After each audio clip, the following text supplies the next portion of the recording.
ꯃꯌꯥꯝ ꯂꯥꯛꯑꯣ ꯂꯥꯛꯑꯣ ꯍꯧꯔꯁꯦ ꯉꯁꯤꯗꯤ ꯌꯥꯝ ꯊꯦꯡꯉꯦ ꯀꯩꯅꯣ ꯇꯧꯗꯦ ꯀꯃꯦꯟ ꯇꯧꯔꯛꯇꯕꯒꯤꯔ ꯅꯠꯇ꯭ꯔꯒ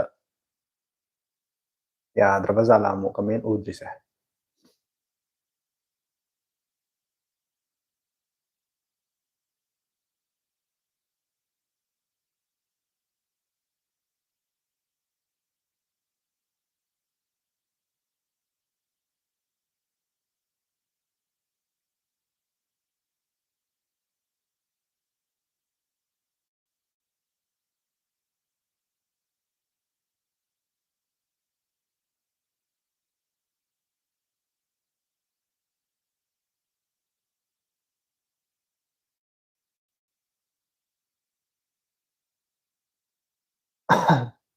ꯀꯃꯦꯟ ꯎꯗꯕ꯭ꯔꯥ ꯀꯩꯅꯣ ꯇꯧꯔꯦ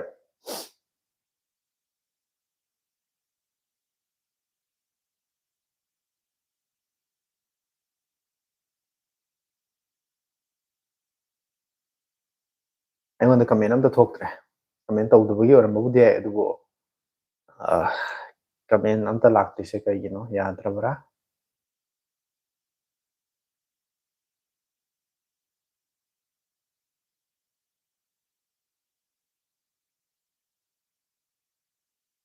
ꯃꯌꯥꯝ ꯀꯃꯦꯟ ꯇꯧꯔꯒ ꯑꯩꯅ ꯎꯗꯕ ꯑꯣꯏꯔꯒꯗꯤꯀꯣ ꯈꯪꯅꯕ ꯍꯥꯏꯇꯥꯔꯦ ꯂꯥꯏꯛ ꯑꯝꯇꯪ ꯅꯝꯁꯤꯟꯕꯤꯔꯣ ꯑꯗꯨ ꯑꯣꯏꯇꯥꯔꯒ ꯑꯩ ꯑꯃꯨꯛ ꯀꯛꯊꯠꯂꯒ ꯃꯀꯣꯛꯇꯩ ꯑꯃꯨꯛ ꯍꯧꯔꯛꯀꯦ ꯀꯃꯦꯟꯁꯦ ꯎꯗꯕ ꯃꯥꯜꯂꯦ ꯑꯩꯅ ꯁꯨꯝ ꯈꯟꯕꯗ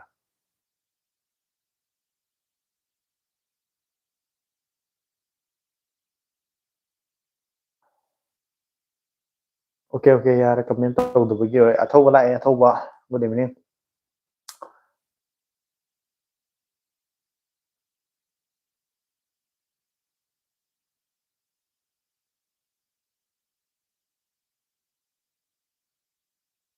ꯃꯌꯥꯝ ꯀꯩ ꯃꯊꯦꯜ ꯆꯥꯟꯅꯔꯒꯦ ꯉꯁꯤ ꯌꯥꯝ ꯊꯦꯡꯉꯦꯀꯣ ꯂꯥꯏꯐꯁꯦ ꯑꯗꯨ ꯑꯩꯗꯤ ꯆꯥꯛꯁꯨ ꯆꯥꯗ꯭ꯔꯤ ꯇꯧꯔꯤꯁꯦ ꯃꯌꯥꯝ ꯀꯩ ꯃꯊꯦꯜ ꯆꯥꯟꯅꯔꯒꯦ ꯀꯃꯦꯟ ꯃꯤ ꯆꯪꯉꯛꯇꯕ ꯃꯥꯜꯂꯦ ꯍꯧꯖꯤꯛ ꯌꯥꯔꯦ ꯀꯃꯦꯟ ꯎꯔꯦ ꯑꯩꯅ ꯉꯁꯥꯏꯉꯩ ꯀꯃꯦꯟ ꯑꯝꯇ ꯎꯗꯦꯅ ꯈꯜꯂꯝꯕꯗꯀꯣ ꯃꯤꯗꯤ ꯂꯩꯔꯀꯥꯟꯗ ꯀꯃꯦꯟ ꯇꯧꯗꯕꯩ ꯑꯣꯏꯔꯝ ꯇꯥꯔꯦ ꯑꯩꯅ ꯈꯜꯂꯤꯅ ꯅꯦꯠꯋꯥꯛ ꯌꯥꯗꯗꯅ ꯑꯃꯨꯛ ꯀꯃꯦꯟꯁꯦ ꯏꯔꯒ ꯑꯩꯅ ꯎꯗꯕ ꯃꯃꯥꯡꯗꯁꯨ ꯌꯥꯎꯈ꯭ꯔꯦꯕ ꯑꯗꯨꯃꯥꯏꯅ ꯃꯌꯥꯝꯅꯗꯤ ꯀꯃꯦꯟ ꯇꯧꯔꯒ ꯑꯩꯅ ꯎꯗꯕ ꯑꯣꯏꯔ ꯖꯥꯠꯂ ꯍꯥꯏꯅ ꯈꯜꯂꯨꯕ ꯑꯗꯣ ꯑꯊꯧꯕꯅ ꯀꯃꯦꯟ ꯇꯧꯁꯜꯂꯛꯄꯗꯒꯤ ꯑꯗꯨꯝ ꯆꯣꯡꯊꯣꯔꯛꯑꯦ ꯌꯥꯝ ꯐꯔꯦ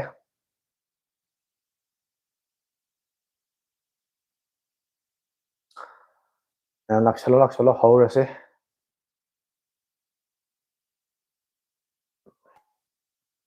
ꯃꯅꯤꯡꯁꯤꯗ ꯆꯠꯊꯔꯒ ꯉꯥꯊꯔꯒ ꯑꯣꯏꯅ ꯐꯝꯃꯒꯦ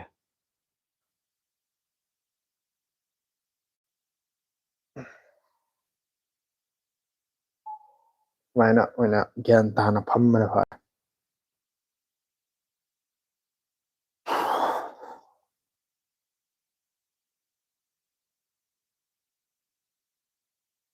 ꯃꯤ ꯈꯔꯗꯤ ꯂꯥꯛꯄ ꯍꯧꯔꯦ ꯂꯥꯛꯀꯅꯤ ꯂꯥꯛꯀꯅꯤ ꯊꯦꯡꯉ ꯊꯦꯡꯉꯒ ꯃꯁꯤꯡ ꯌꯥꯝꯈꯠꯂꯛꯄꯅꯦ ꯑꯩꯈꯣꯏ ꯀꯥꯡꯕꯨꯁꯦ ꯌꯦꯟꯗꯦꯝꯒ ꯁꯦꯕꯣꯠꯀ ꯏꯔꯣꯜꯂꯦ ꯀꯥꯡꯉꯧ ꯑꯃꯒ ꯍꯥꯏꯌꯦ ꯑꯁ ꯌꯥꯝ ꯐꯔꯦꯅꯦ ꯍꯛꯆꯥꯡ ꯌꯥꯝ ꯐꯗꯧꯕ ꯆꯤꯟꯖꯥꯛ ꯆꯥꯔꯝꯃꯦ ꯑꯩꯈꯣꯏꯒꯤ ꯃꯅꯥ ꯃꯁꯤꯡ ꯁꯤꯒꯨꯝꯕ ꯆꯥꯕꯁꯤꯅ ꯐꯔꯦ ꯁꯥ ꯉꯥ ꯆꯥꯕꯁꯦ ꯉꯥꯏꯍꯥꯛꯀꯤ ꯆꯤꯟꯗ ꯍꯥꯎꯕꯩ ꯋꯥꯅꯦꯕꯀꯣ ꯀꯨꯏꯁꯜꯂꯛꯑꯒ ꯃꯁꯤ ꯀꯩꯝꯇ ꯀꯥꯟꯅꯕ ꯑꯣꯏꯗꯦ ꯍꯥꯏꯇꯥꯔꯦ ꯑꯗꯨꯅ ꯌꯦꯟꯗꯦꯝ ꯀꯥꯏꯁꯦ ꯀꯥꯡꯁꯣꯏꯗ ꯆꯥꯔꯁꯨ ꯑꯗꯨꯝ ꯍꯥꯎꯕꯀꯣ ꯏꯔꯣꯟꯕ ꯆꯥꯔꯁꯨ ꯑꯗꯨꯝ ꯌꯥꯕ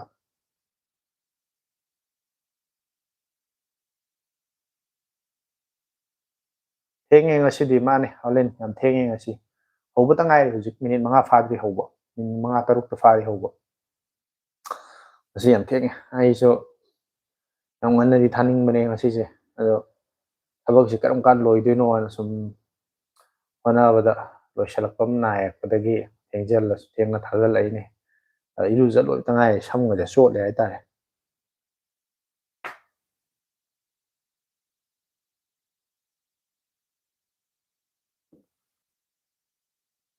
ꯃꯌꯥꯝ ꯂꯥꯛꯄ ꯉꯥꯏꯔꯝꯕꯅꯤ ꯑꯗꯣ ꯂꯥꯛꯑꯦ ꯃꯊꯪ ꯃꯊꯪ ꯆꯪꯁꯤꯜꯂꯛꯄ ꯍꯧꯔꯦ ꯀꯃꯦꯟꯁꯦ ꯑꯗꯨꯝ ꯃꯔꯤ ꯃꯔꯤ ꯂꯥꯛꯄ ꯁꯤꯅ ꯑꯩꯅ ꯈꯜꯂꯤꯁꯦ ꯂꯦꯞꯄ ꯂꯩꯇꯅ ꯇꯠꯈꯝ ꯂꯩꯇꯅ ꯀꯃꯦꯟꯅ ꯅꯝꯕꯔ ꯄꯣꯠꯁꯤꯜꯂꯛꯄ ꯑꯩꯅ ꯄꯥꯕ ꯉꯝꯗꯕꯩ ꯆꯥꯡꯗ ꯂꯥꯛꯑꯗꯤꯀꯣ ꯌꯦꯡꯉꯒ ꯀꯃꯦꯟ ꯇꯨꯃꯤꯟꯅ ꯀꯃꯦꯟ ꯇꯧꯗꯕꯁꯨ ꯃꯌꯥꯝ ꯑꯃ ꯌꯥꯎꯔꯤꯕꯅꯦꯕ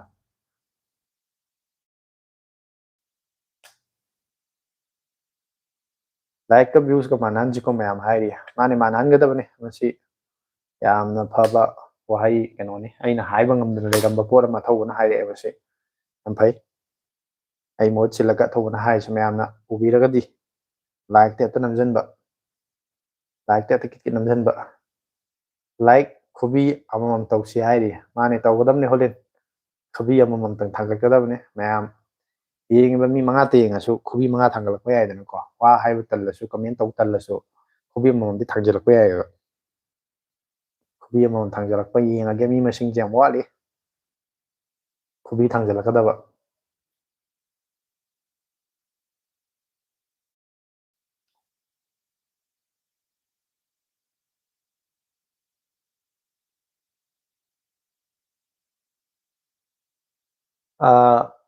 अꯩꯅ ꯍꯪꯅꯤꯡꯕ ꯑꯃ ꯂꯩꯌꯦ ꯊꯧꯕ ꯑꯗꯩꯗꯤ ꯍꯣꯂꯤꯟ ꯑꯩꯒꯤ ꯂꯥꯏꯐꯁꯦ ꯊꯥꯕ ꯍꯧꯔꯛꯄꯗꯀꯣ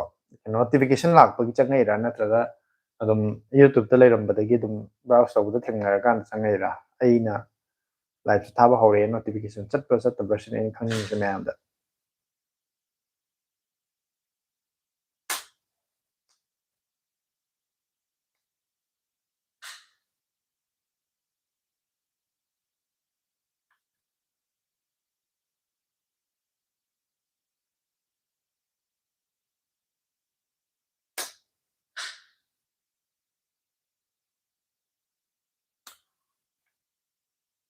ꯑꯃ ꯂꯥꯛꯈꯤꯗ꯭ꯔꯦ ꯅꯦꯠꯋꯥꯛ ꯑꯃꯨꯛ ꯌꯥꯗ꯭ꯔꯕ ꯖꯥꯠꯂꯥ ꯑꯩꯅ ꯉꯥꯡꯉꯤꯁꯦ ꯇꯥꯗ꯭ꯔꯕ ꯖꯥꯠꯂꯥ ꯄꯥꯈꯠꯂꯦꯅꯦ ꯉꯔꯥꯡꯁꯨ ꯉꯔꯥꯡꯇ ꯅꯠꯇꯦꯗ ꯑꯗꯨꯝꯇ ꯇꯧ ꯂꯩꯔꯕꯅꯤꯅꯀꯣ ꯖꯤꯑꯣꯁꯤꯗꯤ bro infinite GT10 Pro gaming से गेमिंग की तुम याबा ये आई होलिन को यादबा आइसे ꯑꯩꯅ ꯃꯃꯥꯡꯗ ꯍꯟꯖꯟ ꯍꯟꯖꯟ ꯍꯥꯏꯕꯗꯣ ꯃꯁꯤ ꯃꯇꯥꯡꯁꯦ ꯍꯥꯏꯃꯟꯗꯅꯕꯨ ꯀꯩꯅꯣ ꯇꯧꯔꯦ ꯃꯥꯒꯤ ꯑꯥꯐꯇꯔ ꯁꯦꯜ ꯁꯥꯔꯚꯤꯁ ꯈꯔ ꯌꯦꯡꯉꯣ ꯐꯣꯟꯒꯤꯗꯤ ꯌꯥꯝꯅ ꯐꯩ ꯍꯧꯖꯤꯛ ꯂꯣꯟ ꯇꯧꯔꯤꯁꯦ 10K ꯐꯥꯎꯗ ꯂꯩꯕ ꯑꯐꯕ 6120 GB ꯑꯣꯏꯕ 5G ꯑꯝꯇ ꯍꯥꯏꯕꯤꯔꯛꯑꯣ ꯍꯥꯏ 6128 ꯑꯗꯨꯒꯤ ꯔꯦꯝ ꯚꯦꯔꯤ ꯃꯦꯃꯣꯔꯤꯗꯨꯗꯤ ꯑꯗꯨꯒꯤ ꯀꯣꯝꯕꯤꯅꯦꯁꯟꯗꯨꯗꯗꯤ ꯂꯨꯄꯥ 10,000ꯒꯤ ꯃꯅꯨꯡꯗ ꯈꯔ ꯋꯥꯒꯗꯧ ꯃꯥꯜꯂꯦ ꯑꯗꯣ ꯑꯩꯅ ꯁꯖꯦꯁ ꯇꯧꯅꯤꯡꯕ ꯑꯐꯕ ꯐꯣꯟ ꯍꯥꯏꯌꯨ ꯍꯥꯏꯇꯥꯔꯒꯗꯤ Moto G45 ꯃꯗꯨ ꯂꯩꯕ ꯌꯥꯏ ꯂꯨꯄꯥ 10,000ꯒꯤ ꯆꯥꯡꯗ ꯅꯠꯇ꯭ꯔꯒꯅ IQ G10 R ꯍꯥꯏꯕ꯭ꯔꯥ ꯀꯩꯅꯣ ꯑꯃ ꯂꯩꯕꯅꯤꯀꯣ ꯂꯨꯄꯥ 13,000ꯃꯨꯛꯀꯤ ꯆꯥꯡꯗ ꯃꯗꯨꯗꯁꯨ ꯑꯅꯤꯗꯨ ꯂꯩꯕꯤꯌꯣ ꯑꯅꯤꯗꯨ ꯃꯅꯨꯡꯗ ꯑꯃ ꯍꯦꯛꯇ ꯌꯦꯡꯕꯤꯌꯣ Moto G55 ꯅꯠꯇ꯭ꯔꯒ ꯑꯗꯨꯒꯤꯗꯣ ꯑꯅꯤꯗꯨ ꯐꯅꯤ ꯑꯗꯣ ꯉꯁꯤꯗꯤ ꯂꯥꯏꯚꯁꯦ ꯂꯣꯏꯔꯒ ꯑꯃꯨꯛ ꯑꯩꯁꯦ ꯉꯁꯤ ꯚꯤꯗꯤꯑꯣꯁꯦ ꯅꯝꯗꯣꯏꯅꯦꯕꯀꯣ ꯍꯟꯗꯛꯀꯤ ꯍꯞꯇꯥꯁꯤꯒꯤ ꯊꯥꯒꯠꯂꯛꯅꯕ ꯚꯤꯗꯤꯑꯣ ꯑꯃꯗꯤ ꯁꯣꯏꯗꯅ ꯅꯝꯒꯦꯅ ꯑꯩꯁꯦ ꯄ꯭ꯔꯤꯄꯦꯌꯔ ꯇꯧꯔꯒ ꯂꯩꯔꯕꯅꯦꯕꯀꯣ ꯃꯌꯥꯝꯅꯁꯨ ꯃꯃꯥꯡꯗ ꯑꯗꯨꯝ ꯍꯪꯉꯛꯑꯦ ꯂꯨꯄꯥ 10,000 ꯐꯥꯎꯒꯤ ꯃꯅꯨꯡꯗ ꯂꯩꯕ ꯑꯐꯕ ꯐꯣꯟ ꯈꯔ ꯑꯩꯅ ꯁꯦꯂꯦꯛ ꯇꯧꯔꯦ ꯂꯤꯁꯇ ꯑꯩꯅ ꯈꯣꯝꯒꯠꯂꯦ ꯃꯣꯏꯒꯤ ꯁ꯭ꯄꯦꯁꯤꯐꯤꯀꯦꯁꯟꯁꯤꯡ ꯑꯗꯩꯗꯤ ꯃꯣꯏꯒꯤ ꯄꯤꯔꯤꯕ ꯐꯣꯟꯗꯨꯒꯤ ꯄ꯭ꯔꯥꯏꯁꯇꯨꯒ ꯃꯉꯣꯟꯗ ꯄꯤꯔꯤꯕ ꯁ꯭ꯄꯦꯁꯤꯐꯤꯀꯦꯁꯟꯁꯤꯡꯗꯨꯒ ꯆꯥꯟꯅꯔꯤꯕ꯭ꯔꯥ ꯚꯦꯂꯨ ꯐꯣꯔ ꯃꯅꯤ ꯑꯣꯏꯕ ꯑꯩꯈꯣꯏꯗ ꯂꯩꯕꯗ ꯃꯥꯡꯖꯕ ꯑꯣꯏꯒꯗ꯭ꯔꯥ ꯑꯣꯏꯔꯣꯏꯗ꯭ꯔꯥ ꯍꯥꯏꯅ ꯑꯩꯅ ꯐꯣꯟ 5 खत खनगल अदु फोन 5 से खनगल थम्मे हाइबा फोन 5 सिगी वीडियो से ngasi nammaga हंदक चलिब वीक सिगे मंडे दगिना फ्राइडे बोगी मनुंग सिदा सुंसोय सोयदना अदुगी वीडियो दो थागला दबनी अदुना मैमनसु ngai biramba video do aina semnaba sarang tor leire मैमसु वीडियो दु yengnaba idamukta sem sa leibiro haitare adu 20K nat adu nataba ke ai laptop ke ma su sem gena kana tawribo bro game sanarambane loramdaida bro notification dum lai fat loisalaga dum changai da bro yam phai changai do yam phare thengna baga duga notification lai hai do adum masu yam phare notification ji chattaba dum ain tawe ba ko dum aina sum yeng bra aina subscriber khara hai tare ne pro channel ja subscribe taro lai ba ai ke khang chana ba mi khara dum aina dum hang mane ba lai thaba matam sida notification lak ra khot pra hai ba lak to su dum yawe ba ko subscribe taro thamma ga adana notification ji yauta su man ba mi ayam ba ko adu yam toina dum regularly adum changak pa adum sing khara da di adum chat pa dum ayna su tawe koijam samu su comment tok sale hoy na samu su laksale mayam lakhini ai khangi maram de hoy ai gi live sida yauri ba kangku se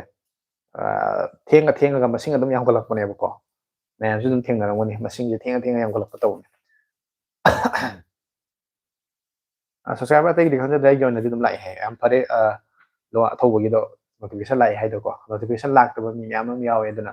live ꯊꯥꯏꯁꯦ ꯁꯨꯈꯪ ꯈꯪꯗꯕ ꯉꯁꯤꯐꯥꯎ live ꯊꯥꯏ ꯀꯥꯏꯅ ꯊꯦꯡꯅꯗ꯭ꯔꯤꯕ ꯃꯤ ꯃꯌꯥꯝ ꯌꯥꯎꯋꯦ ꯍꯥꯏꯇꯥꯔꯦ ꯂꯥꯏꯚꯇꯤ ꯑꯗꯨꯝ ꯊꯥꯔꯤꯅꯦꯕꯀꯣ ꯊꯥꯡꯖ ꯅꯣꯡꯃꯥꯏꯖꯤꯡ ꯈꯨꯗꯤꯡꯒꯤ ꯑꯗꯨꯝ ꯍꯞꯇꯥ ꯈꯨꯗꯤꯡꯒꯤ ꯑꯗꯨꯝ ꯊꯥꯒꯠꯂꯛꯏꯁꯦ ꯊꯥ ꯐꯅꯌꯥꯝ ꯌꯥꯝꯃꯦꯗꯅꯀꯣ ꯊꯥꯡꯖ ꯅꯣꯡꯃꯥꯏꯖꯤꯡ ꯍꯞꯇꯥ ꯑꯃꯗ ꯃꯔꯤ ꯄꯥꯔꯣ ꯅꯨꯃꯤꯠ ꯅꯤꯄꯥꯟꯅꯤ ꯃꯨꯛꯀꯤ ꯆꯥꯡ ꯊꯥ ꯑꯃꯗ ꯅꯨꯃꯤꯠ ꯅꯤꯄꯥꯟꯅꯤꯃꯨꯛꯀꯤ ꯆꯥꯡ ꯂꯥꯏꯚ ꯊꯥꯕꯁꯦ ꯉꯁꯤꯐꯥꯎ ꯊꯦꯡꯅꯗ꯭ꯔꯤꯕ ꯌꯥꯎꯋꯦꯕꯀꯣ ꯃꯌꯥꯝ ꯑꯃ ꯆꯪꯉꯛꯄ ꯃꯇꯝꯗ ꯈꯪꯗꯦꯅ ꯍꯥꯏꯕ ꯑꯗꯨꯒ ꯁꯨꯡꯊꯦꯡ ꯊꯦꯡꯅꯗꯦ ꯍꯥꯏꯕꯁꯨ ꯃꯌꯥꯝ ꯌꯥꯎꯋꯦ ꯑꯗꯨꯅ ꯁꯕꯁꯀ꯭राꯏꯕꯔ ꯑꯣꯏꯔꯒꯁꯨ ꯅꯣꯇꯤꯐꯤꯀꯦꯁꯟ ꯆꯠꯇꯕ ꯌꯥꯝ ꯌꯥꯎꯕ ꯃꯥꯜꯂꯦ ꯑꯗꯨꯅ ꯅꯣꯇꯤꯐꯤꯀꯦꯁꯟꯗꯨꯁꯨ ꯑꯣꯜꯗ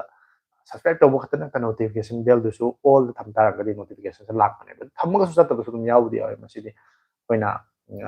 ꯍꯥꯏꯕ ꯉꯝꯗ꯭ꯔꯦ ꯍꯥꯏꯇꯥꯔꯦ ꯃꯣꯏꯒꯤ ꯌꯨꯇꯨꯕꯀꯤ ꯒ꯭ꯂꯤꯠꯁ ꯍꯥꯏꯒꯗ꯭ꯔꯥ ꯃꯣꯏꯒꯤ ꯅꯣꯇꯤꯐꯤꯀꯦꯁꯟꯒꯤ ꯃꯇꯥꯡꯁꯤꯗꯤ 100%ꯗꯤ ꯀꯩꯁꯨ ꯆꯠꯇꯦꯕꯀꯣ ꯅꯣꯇꯤꯐꯤꯀꯦꯁꯟ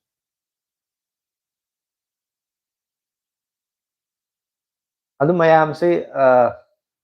ꯀꯃꯦꯟꯁꯨ ꯑꯗꯨꯝ ꯇꯧꯔꯤ ꯃꯔꯛ ꯃꯔꯛꯇ ꯑꯗꯨꯝ ꯀꯃꯦꯟꯁꯨ ꯑꯗꯨꯝ ꯂꯥꯛꯑꯦ ꯑꯗꯣ ꯊꯦꯡꯁꯨ ꯊꯦꯡꯉꯦꯗꯅꯀꯣ ꯄꯨꯡ 12 ꯇꯥꯗꯣꯔꯕꯅꯦ ꯍꯧꯖꯤꯛꯁꯦ ꯄꯨꯡ 10 ꯍꯦꯜꯂꯕꯅꯦ ꯑꯗꯣ ꯃꯌꯥꯝꯅ ꯀꯔꯤ ꯃꯊꯦꯜ ꯆꯥꯅꯔꯒꯦ ꯀꯔꯤ ꯍꯤꯟꯖꯥꯡ ꯆꯥꯅꯔꯒꯦꯅ ꯀꯃꯦꯟ ꯑꯃꯃꯝꯇꯪ ꯏꯁꯟꯕꯤꯔꯛꯑꯗꯤ ꯃꯌꯥꯝꯅ ꯆꯥꯈꯤꯕ ꯉꯁꯤ ꯆꯥꯈꯤꯕ ꯃꯊꯦꯜꯗꯣ ꯉꯁꯥꯏ ꯑꯊꯧꯕꯒꯤꯗꯤ ꯁꯦꯕꯣꯠꯀ ꯌꯦꯟꯗꯦꯝꯒ ꯏꯔꯣꯟꯕ ꯆꯥꯏ ꯍꯥꯏꯅ ꯀꯥꯡꯍꯧ ꯑꯃꯒ ꯆꯥꯏ ꯍꯥꯏꯅ ꯍꯥꯏꯔꯛꯈ꯭ꯔꯦ ꯑꯍꯥꯎꯕ ꯃꯩꯇꯩꯒꯤ ꯏꯟꯁꯥꯡꯅꯤꯀꯣ ꯆꯥꯕꯨ ꯆꯥꯅꯤꯡꯉꯛꯑꯦ ꯄꯜꯂꯛꯄꯗ ꯑꯩꯈꯣꯏꯅ ꯀꯩ ꯍꯥꯏꯅꯤ ꯏꯟꯁꯥꯡꯁꯦ ꯃꯊꯦꯜ ꯃꯊꯦꯜ ꯁꯥ ꯉꯥ ꯑꯗꯨꯝ ꯆꯥꯕꯁꯤꯗꯤ ꯑꯗꯨꯝ ꯆꯥꯅꯤꯡ ꯃꯇꯝ ꯆꯥꯕ ꯌꯥꯏ ꯑꯗꯣ ꯃꯩꯇꯩꯒꯤ ꯁꯤꯒꯨꯝꯕ ꯃꯊꯦꯜꯁꯤꯡꯁꯤꯗꯤ ꯍꯦꯛꯇ ꯑꯌꯥꯝꯕ ꯃꯇꯝꯗ ꯆꯥꯒꯦꯗ ꯐꯪꯗ꯭ꯔꯦꯕ ꯁꯥꯎꯃꯤ 14ꯁꯦ ꯀꯃꯥꯏꯅ ꯇꯧꯕꯅꯣ ꯁꯤ ꯃꯇꯥꯡꯗ ꯈꯤꯇꯪ ꯍꯥꯏꯕꯤꯔꯛꯑꯣ ꯁꯥꯎꯃꯤ 14ꯁꯦ ꯐꯣꯟꯒꯤ ꯗꯤꯖꯥꯏꯟꯒꯨꯝꯕꯒꯗꯤ ꯑꯗꯨꯝ ꯐꯖꯩꯀꯣ ꯀꯦꯃꯦꯔꯥꯒꯁꯨ ꯑꯗꯨꯝ ꯃꯣꯏꯅ ꯍꯥꯞꯄꯤꯕ ꯏꯁꯄꯦꯁꯤꯐꯤꯀꯦꯁꯟꯁꯤꯡ ꯑꯗꯩꯗꯤ ꯕꯦꯇ꯭ꯔꯤꯒꯤ ꯃꯇꯥꯡ ꯄ꯭ꯔꯣꯁꯦꯁꯔꯒꯁꯦ ꯌꯥꯝ ꯐꯖꯅ ꯑꯗꯨꯝ ꯄꯤ ꯇꯧꯕꯇꯕꯨ ꯑꯩꯒꯤ ꯋꯥꯈꯜꯗꯗꯤ ꯍꯧꯖꯤꯛ ꯁꯥꯎꯃꯤꯁꯦ MI ꯍꯥꯏꯇꯥꯔꯦꯅꯦ ꯀꯝꯄꯅꯤꯁꯦ ꯁꯥꯎꯃꯤꯁꯦ ꯍꯧꯖꯤꯛ ꯈꯤꯇꯪ ꯑꯩ ꯔꯤꯀꯃꯦꯟ ꯇꯧꯅꯤꯡꯗꯦ ꯃꯔꯝꯗꯤ ꯏꯟꯗꯤꯌꯥꯗ ꯈꯛꯇ ꯅꯠꯇ ꯏꯟꯗꯤꯌꯥꯗꯅ ꯃꯔꯨ ꯑꯣꯏꯅ ꯑꯇꯣꯞꯄ ꯀꯟꯇ꯭ꯔꯤꯁꯤꯡꯗꯁꯨ ꯃꯣꯏ ꯁ꯭ꯃꯥꯔꯠ ꯐꯣꯟꯁꯤꯗ ꯈꯤꯇꯪ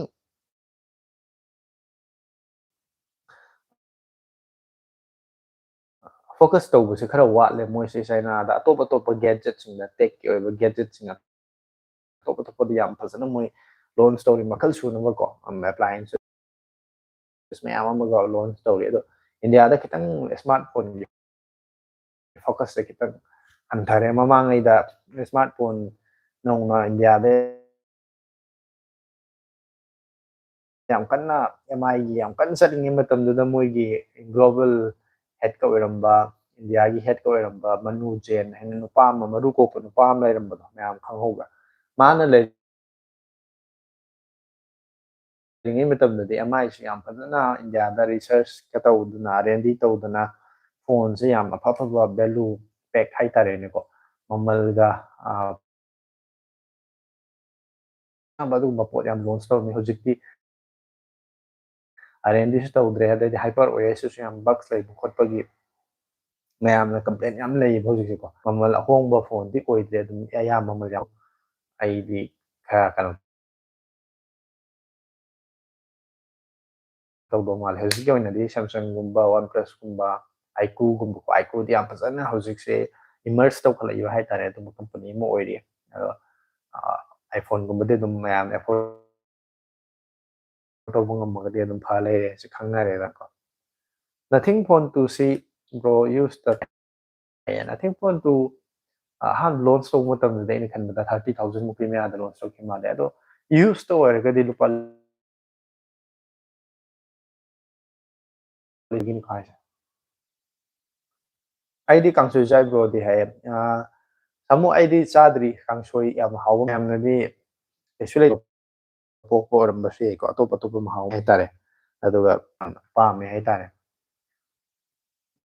ꯑꯝꯇ ꯁꯥꯎꯅ ꯃꯣꯃꯣ ꯖꯤꯑꯣꯒꯤ ꯅꯦꯠꯁꯤꯅ ꯑꯣꯏꯗꯣꯏꯅꯤ ꯕꯦꯔꯥ 5G ꯕꯥꯔ ꯑꯗꯨꯝ ꯂꯣꯏ ꯐꯨꯜ ꯀꯥꯏꯌꯦꯀꯣ ꯅꯦꯠꯋꯥꯔꯛꯀꯤ ꯄ꯭ꯔꯣꯕ꯭ꯂꯦꯝꯗꯤ ꯂꯩꯗꯤ ꯂꯩꯕꯅꯦ ꯑꯩꯅ ꯂꯩꯔꯤꯕ ꯃꯐꯝꯁꯦ ꯀꯩꯅꯣꯅꯦ ꯁꯤꯇꯤ ꯑꯣꯏꯔꯁꯨ ꯃꯣꯏꯒꯤ ꯀꯩꯅꯣꯁꯦ ꯁꯤꯒꯤ ꯖꯒꯥꯁꯤ ꯑꯗꯨꯝ ꯃꯤ ꯃꯁꯤꯡ ꯌꯥꯝꯕ ꯂꯝ ꯑꯣꯏ ꯀꯩꯅꯣ ꯑꯣꯏꯕꯒꯤꯀꯣ largest one of the largest ꯁꯤꯇꯤꯅꯤ ꯍꯥꯏꯇꯥꯔꯦ ꯏꯟꯗꯤꯌꯥꯒꯤ ꯂꯥꯔꯖꯦꯁ ꯁꯤꯇꯤ ꯑꯣꯏ ꯕꯥꯏ ꯄꯣꯄꯨꯂꯦꯁꯟꯗ ꯑꯣꯏꯔꯝꯗꯧ ꯃꯥꯜꯂꯦ ꯑꯦꯔꯤꯌꯥꯗ ꯗꯦꯜꯂꯤꯒꯤ ꯃꯊꯪꯗꯀꯣ ꯑꯗꯨꯃꯥꯏꯅ ꯂꯩꯌꯦ ꯃꯤ ꯃꯁꯤꯡ ꯌꯥꯝ ꯌꯥꯝ ꯅꯦꯠꯋꯥꯛꯇꯤ ꯑꯗꯨꯝ ꯅꯨꯡꯉꯥꯏꯇꯦ ꯑꯌꯥꯝꯕ ꯃꯇꯝꯗ ꯍꯥꯏꯇꯥꯔꯦ ꯌꯥꯝ ꯆꯥꯎꯈꯠꯄ ꯃꯐꯝ ꯑꯣꯏꯔꯁꯨ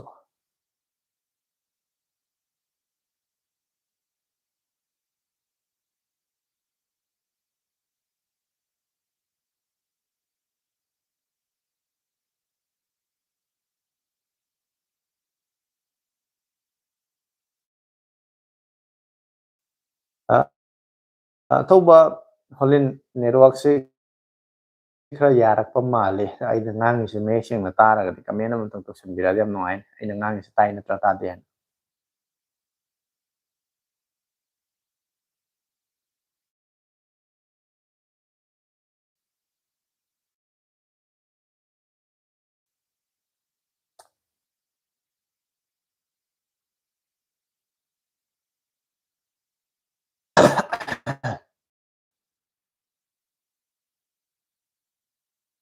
ꯗꯤ ꯌꯥꯝ ꯌꯥꯝꯗ꯭ꯔꯦ ꯉꯁꯤ ꯌꯥꯝ ꯊꯤꯔ ꯇꯥꯗꯕ꯭ꯔꯥ ꯑꯗꯣ ꯅꯦꯠꯋꯥꯛ ꯌꯥꯗꯦꯅ ꯆꯞꯄꯦꯅ ꯇꯧꯔꯝꯕꯗꯣ ꯑꯩ ꯂꯣꯀꯦꯁꯟ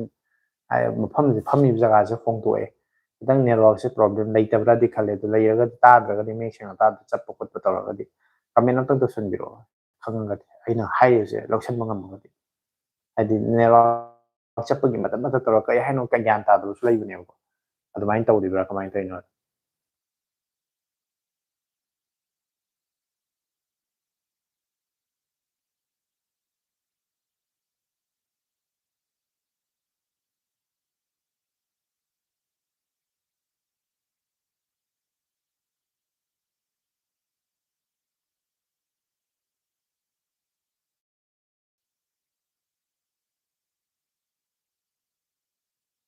ꯑꯃꯨꯛ ꯑꯃꯨꯛ ꯇꯥꯏ ꯑꯃꯨꯛ ꯑꯃꯨꯛ ꯐꯠ ꯐꯠ ꯇꯠꯂꯦ ꯍꯥꯏ ꯅꯦꯠꯋꯥꯛꯅꯔ ꯀꯔꯝꯕꯅꯣ ꯒ꯭ꯌꯥꯟ ꯈꯪꯗ꯭ꯔꯦ ꯍꯥꯏꯔꯤ ꯅꯦꯠꯋꯥꯛꯅ ꯑꯣꯏꯗꯣꯏꯅꯤ ꯖꯤꯑꯣꯒꯤ ꯅꯦꯠꯋꯥꯛꯁꯦ ꯌꯥꯝ ꯅꯨꯡꯉꯥꯏꯇꯦ ꯁꯤ ꯃꯐꯝꯗꯨꯗ ꯖꯤꯑꯣꯒꯤ ꯅꯦꯠꯋꯥꯛꯁꯤꯅ ꯑꯣꯏꯗꯣꯏꯅꯤ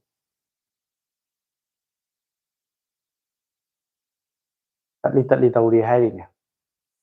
ꯑꯗꯨꯅꯤ ꯃꯌꯥꯝ ꯑꯩꯁꯦ ꯂꯥꯏꯐꯁꯦ ꯀꯛꯊꯠꯂꯀꯥꯟꯗ ꯑꯃꯨꯛ ꯃꯀꯣꯛꯇꯤ ꯑꯃꯨꯛ ꯍꯧꯔꯛꯀꯦ ꯅꯦꯠꯋꯥꯛꯁꯦ ꯌꯥꯝ ꯅꯨꯡꯉꯥꯏꯇ꯭ꯔꯒꯗꯤ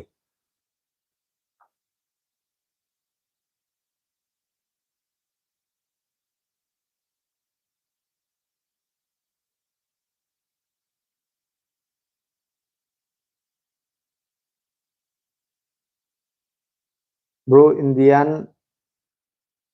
ꯂꯥꯏꯔꯗ ꯃꯅꯤꯄꯨꯔ ꯄꯨꯔꯥ ꯖꯤꯑꯣ 5G ꯂꯣꯏꯔꯦ ꯖꯤꯑꯣꯗꯤ ꯌꯥꯗ꯭ꯔꯦ ꯅꯦꯠꯋꯥꯛꯀꯤꯀꯣ